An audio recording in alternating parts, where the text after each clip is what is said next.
Olá, bem-vindos ao curso Estudo Bíblico e Preparação Batismal. Meu nome é Michael. Se esta é a primeira vez que estás aqui no canal, quero convidar-te a assistir o vídeo de introdução, bem como a veres todos os vídeos dessa série.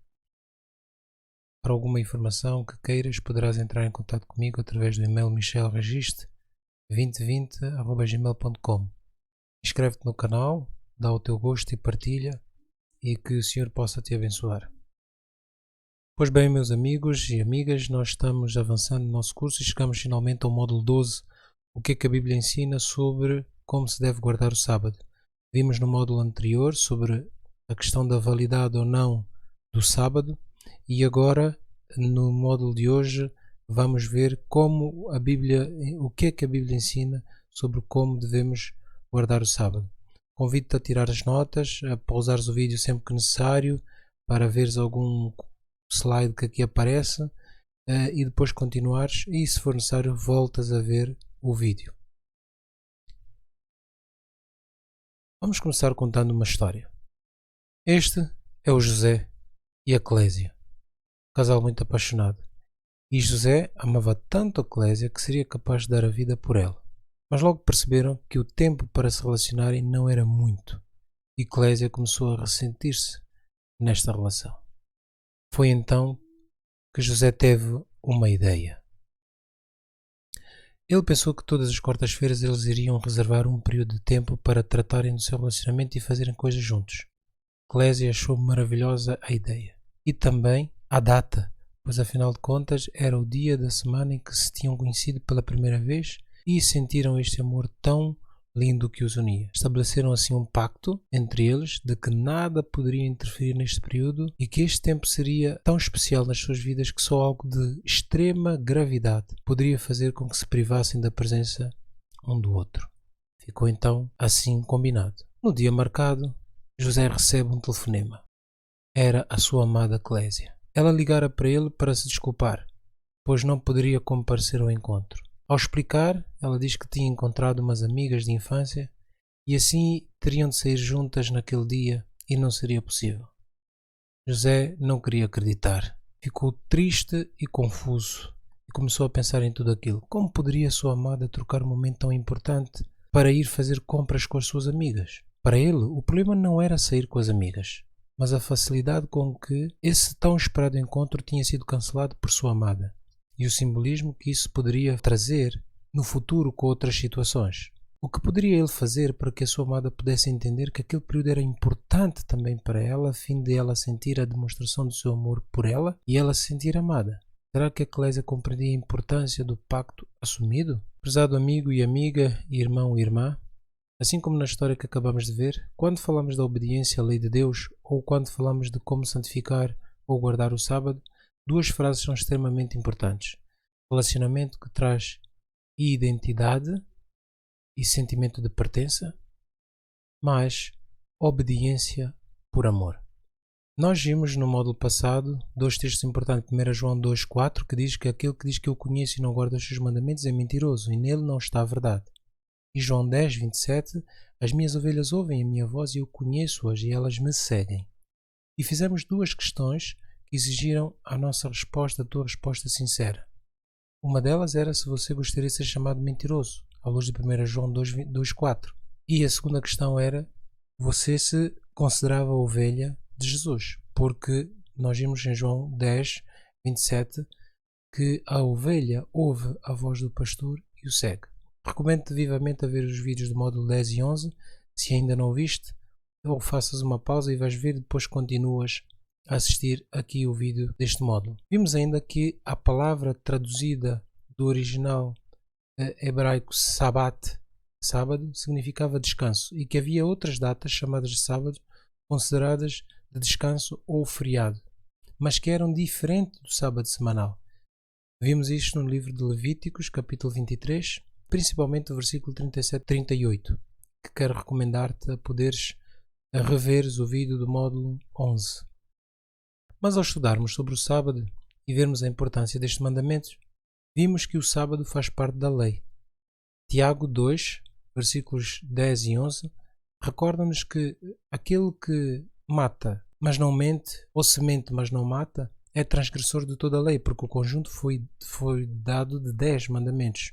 Por isso, não te esqueças que se a observância do sábado não estiver alinhada com os outros mandamentos na tua vida, a tua santificação desse dia se tornará num ritual destituído de espiritualidade e poder. Portanto, o sábado não é a lei, mas faz parte da lei. Vamos agora recordar aqui o conceito de santificar o sábado. Quando se fala de santificar o sábado, 3 ideias são importantes. A primeira é separar para uso sagrado, que indica e implica intencionalidade de mente e de coração. É aqui que ocorre a verdadeira santificação. No entanto, essa santificação tem sempre uma consequência prática, e aí vem a segunda ideia: não usar de forma comum ou usar de forma recomendada. Mas para isso é necessário saber o certo e aceitar fazer o que é certo. E a terceira ideia é guardar implica ações concretas e não apenas uma guarda intelectual. Como nós vimos, aquele que diz que ama e não guarda torna-se mentiroso. Deixem dar-nos um exemplo. Imagine que tinha um bolo e dividia este bolo em 7 pedaços iguais, mas separava uma fatia para alguém especial, pois queria partilhar aquela fatia também no momento especial com essa pessoa. Embora essa fatia na essência seja igual às outras, no entanto, automaticamente passou a ter um significado especial que a torna diferente das outras.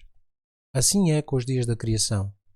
De facto, todos os dias têm 24 horas, mas Deus, ao separar o sábado, tornou esse dia diferente dos outros por nossa causa, por tua causa, porque Ele quer que aconteça algo entre você e Ele nesse dia. Vamos olhar aqui para o 4º mandamento e as razões que a Bíblia nos dá para o 4º mandamento. Vimos no módulo anterior que uma das razões para santificar e guardar o sábado é o amor a Deus acima de todas as coisas. Por isso, tentar obedecer a Deus sem amor não vai funcionar. E também vimos no módulo 2 deste curso várias razões que temos para que possamos de facto amar a Deus. E 2 delas eram as suas misericórdias e, acima de tudo, o seu sacrifício e a sua vontade em querer nos salvar. No entanto, nós somos ordenados a santificar esse dia, porque Deus descansou, abençoou e santificou depois de terminar a criação. Portanto, porque Ele é o Criador de todas as coisas, a autoridade máxima sobre todas as coisas. É isso que diz o 4º mandamento no livro de Êxodo, capítulo 20, versículo 8 a 11. Mas eu quero chamar a tua atenção para 2 expressões que aparecem. 6 dias trabalharás e farás toda a tua obra, e a expressão, mas o 7º dia não farás nenhuma obra. O Senhor, para nos ajudar a entender que trabalhos o Senhor estava a se referir, vai usar depois várias figuras que nos ajudam a entender que tipo de obra estamos a falar. Por exemplo, quando diz nem o teu filho, nem a tua filha, nem o teu servo, nem a tua serva, nem o teu estrangeiro, nem o teu animal. Portanto, na recomendação do 4º mandamento, vemos que tudo aquilo que é a obra do homem, o trabalho normal do homem durante a semana, não há o princípio base de não se fazer no dia de sábado.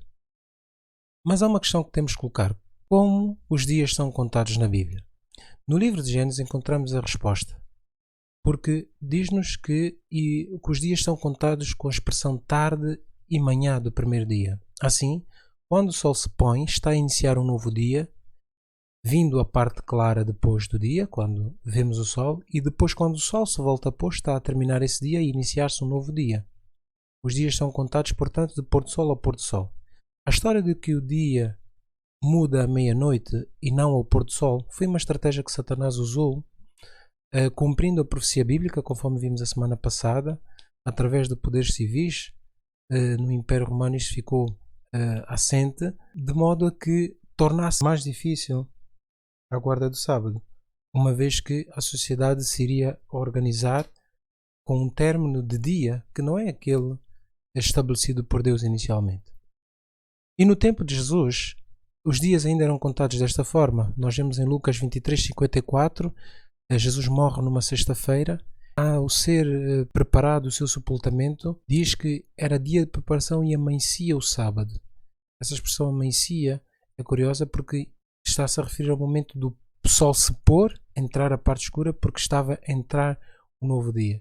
E sabemos pela Bíblia que as senhoras deixaram tudo e foram repousar o sábado conforme o seu costume.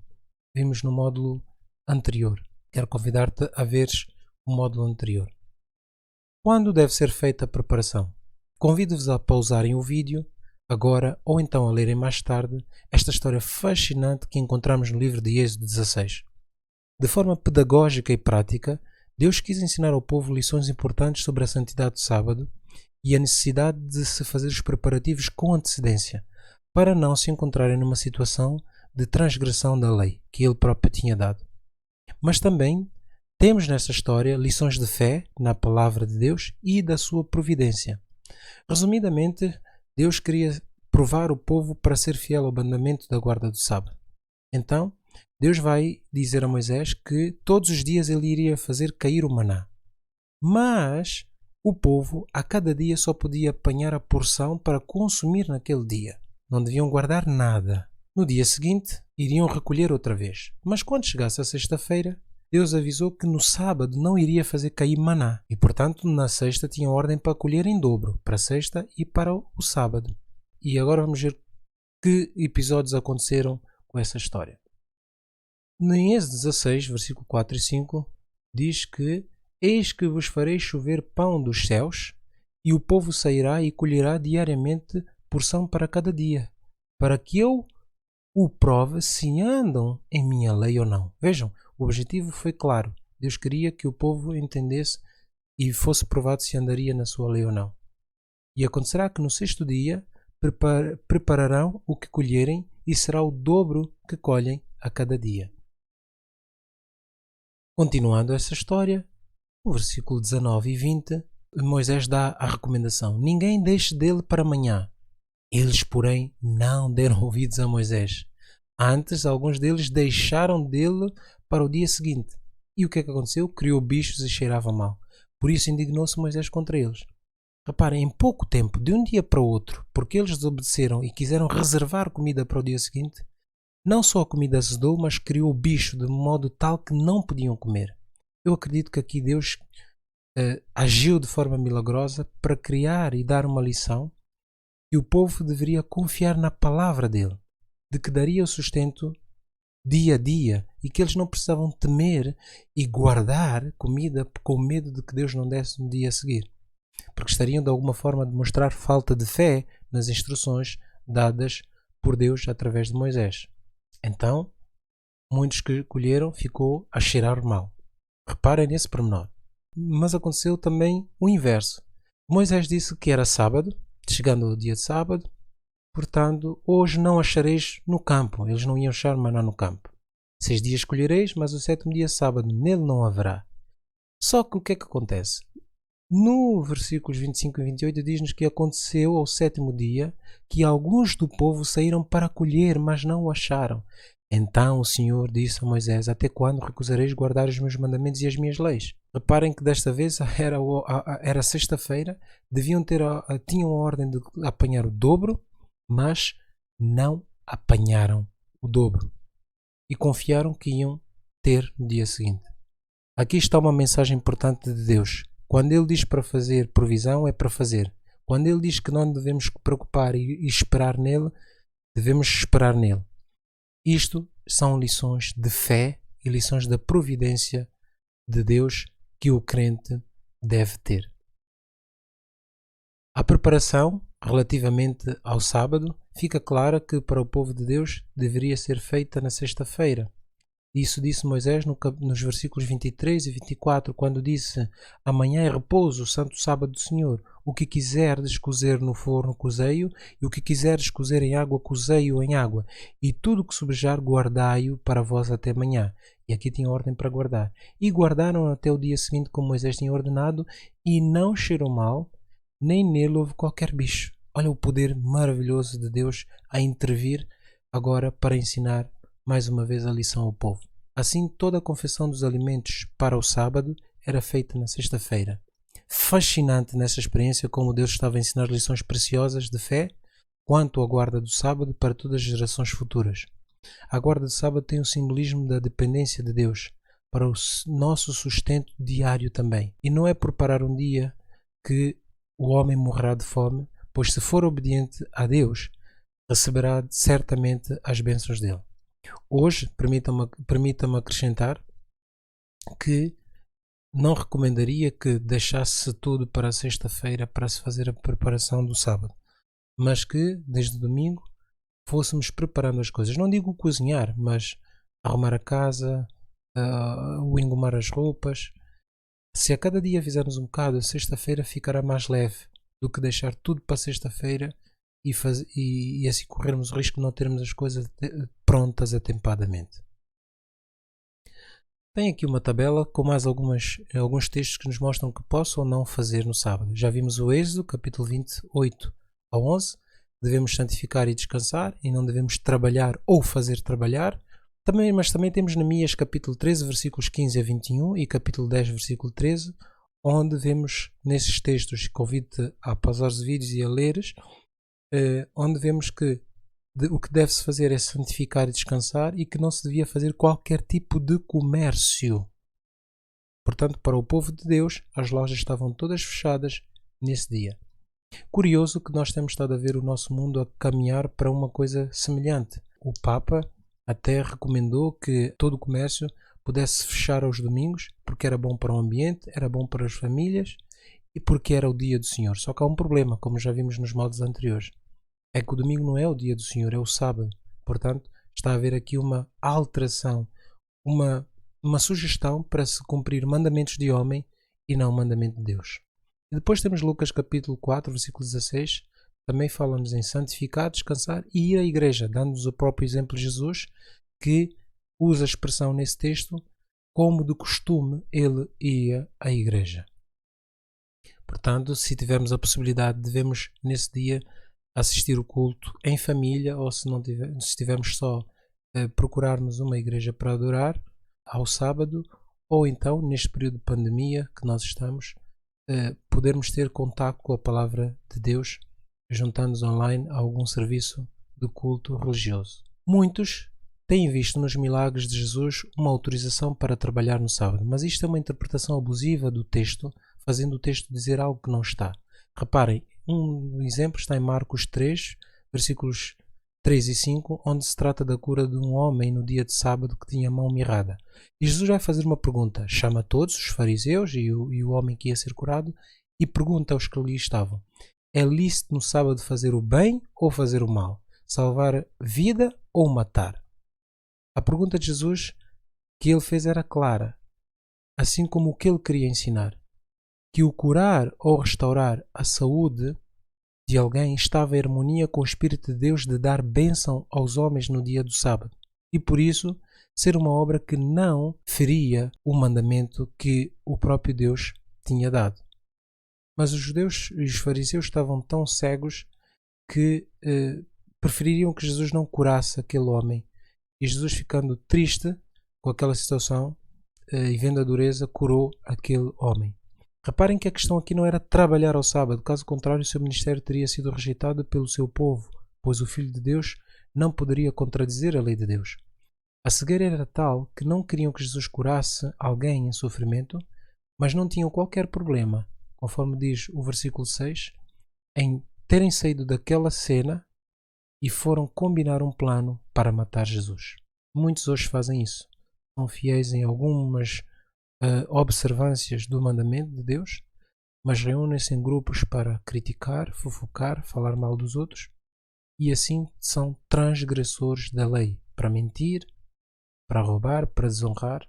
Por isso devemos ter muita atenção. Eles estavam a querer ser perfeitos guardadores do sábado, mas no entanto o mandamento de não matar, não tinham qualquer problema em ir fazer isso no dia de sábado. Assim, se uma nação adotasse o sábado como dia de guarda, nos dias de sábado os hospitais e lares teriam um funcionamento adaptado ao dia de sábado, com pessoal necessário para garantir o bem-estar dos seus utentes e dispensando todo o pessoal não essencial, e havendo provavelmente um regime de trocas, não é? Uma vez que o sábado é um momento também de cada um com o seu Deus e familiar também, e certamente haveria um sistema de trocas. Mas essas instituições também teriam os seus serviços de culto, acredito e assim fosse. Então, que promessas nós temos relativamente a tudo isto? Quero ler agora um texto magnífico sobre o sábado que encontramos pelo profeta Isaías, em Isaías 58, versículos 13 e 14. Decidi colocar duas versões desse texto para ajudar na leitura. Diz: se você vigiar os seus pés para não profanar o sábado e para não fazer o que bem quiser no meu santo dia, se você chamar delícia ao sábado honroso, o santo dia do Senhor, e se honrá-lo deixando de seguir o seu próprio caminho, de fazer o que bem quiser e falar de futilidade, repara que o profeta vai até o ponto de falar futilidades. Até no sábado a linguagem deveria ser diferente. E reparem que isto está de acordo com o que disse o apóstolo Paulo em 1 Coríntios capítulo 15, versículo 33, quando disse que não vos enganeis que as más conversações corrompem os bons costumes. Não faz sentido com o espírito de sábado, de santidade e adoração a Deus, ter qualquer tipo de conversa que venha a baixar os pensamentos e as normas de santidade que é expectável para esse dia. E no versículo 14 continua dizendo: então, portanto, se considerarmos o sábado honroso, você terá no Senhor a sua alegria, e eu farei com que você cavalgue nos altos da terra e se banqueteie com a herança de Jacó teu pai, pois o Senhor é quem fala. Pois é o Senhor quem fala. Então, este texto é fantástico. É o Senhor quem fala. Amigo e amiga, devemos ter cuidado para que a guarda de sábado não se transforme num ritual, mas que possa ser um tempo de relacionamento com Deus. E que bênçãos Deus promete? Deuteronômio 28, versículo 1 a 3 diz: e será que se ouvires a voz do Senhor teu Deus, tendo cuidado de guardar todos os seus mandamentos que hoje te ordeno, o Senhor teu Deus te exaltará sobre todas as nações da terra. E todas estas bênçãos virão sobre ti e te alcançarão. Quando ouvires a voz do Senhor teu Deus, bendito serás na cidade e bendito serás no campo. Essas são as bênçãos prometidas para todos aqueles que decidem e determinam ser fiéis ao Senhor. A palavra ainda acrescenta no versículos 4 e 7 que bendito será o fruto do teu ventre, o fruto da tua terra, os teus animais, portanto tudo aquilo que o homem pudesse ter receberia a bênção por ser obediente. E na parte final do texto diz que os teus inimigos, se levantarem contra ti, por um caminho sairão contra ti, mas por 7 caminhos fugirão da tua presença. Portanto, proteção contra os inimigos. Muitos hoje, quando têm um problema, correm aos feiticeiros e aos encantadores para proteção. Está aqui o segredo. Ser obediente a Deus traz a proteção de Deus e o maligno não te toca. Então, o que é que você vai fazer? Estudamos nesses 3 estudos sobre a lei de Deus e nos últimos 2 sobre o sábado. Prezado amigo e amiga, irmão e irmã, no final apenas existirão 2 grupos, os que obedecem e os que não obedecem à lei de Deus. A santificação e a guarda do sábado é um convite e uma oportunidade para o homem e a mulher de Deus terem tempo dado por esse mesmo Deus para se relacionarem com o seu Criador e com o seu semelhante. Porque Jesus, no sábado, entrava em contato com o seu semelhante e trazia alívio para muitos que estavam em sofrimento. O que é que você vai fazer? Qual é a tua decisão? Quero orar contigo porque a decisão que vais tomar é bastante importante. Querido Deus e Pai, abençoe este amigo, esta amiga, este irmão e irmã sobre o separar um dia que tu determinaste para não tratar das suas coisas pessoais, mas para tratar de tudo aquilo que tem a ver com o relacionamento contigo, as coisas sagradas e santas. O sábado possa ser visto na vida de cada um de nós, cada um dos teus filhos, não como um ritual, mas como um momento, de facto, que temos a possibilidade e o privilégio de entrar em contato com aquilo que nos criou, aquilo que nos chama de filhos e que nós reconhecemos como o nosso Pai. Eu te peço essas bênçãos, não porque haja mérito, mas por Jesus que morreu por causa dessa lei que foi transgredida, para nos dar esperança pela fé no seu sangue. Te peço em nome de Jesus. Amém. Pois bem, meus amigos, termino com João 14:21. Aquele que tem os meus mandamentos e os guarda, esse é o que me ama, e aquele que me ama será amado do meu Pai, e eu o amarei e me manifestarei a ele. Possa ser este texto uma realidade na tua vida. Não se esqueça de se inscrever no canal, Estuda esta carta de amor de Deus para ti, que o Senhor te possa abençoar. Ative as notificações, partilhe os vídeos. Alguma questão, entre em contato comigo através do e-mail michelregiste2020@gmail.com. Terei todo gosto em poder esclarecer e ajudar. No próximo estudo iremos falar sobre o que a Bíblia ensina que acontece quando morremos. Um tema que tem, em novelas e filmes, gerado bastante confusão e até tem afetado em algumas igrejas a doutrina da vinda de Cristo. Por isso, não percam o próximo módulo.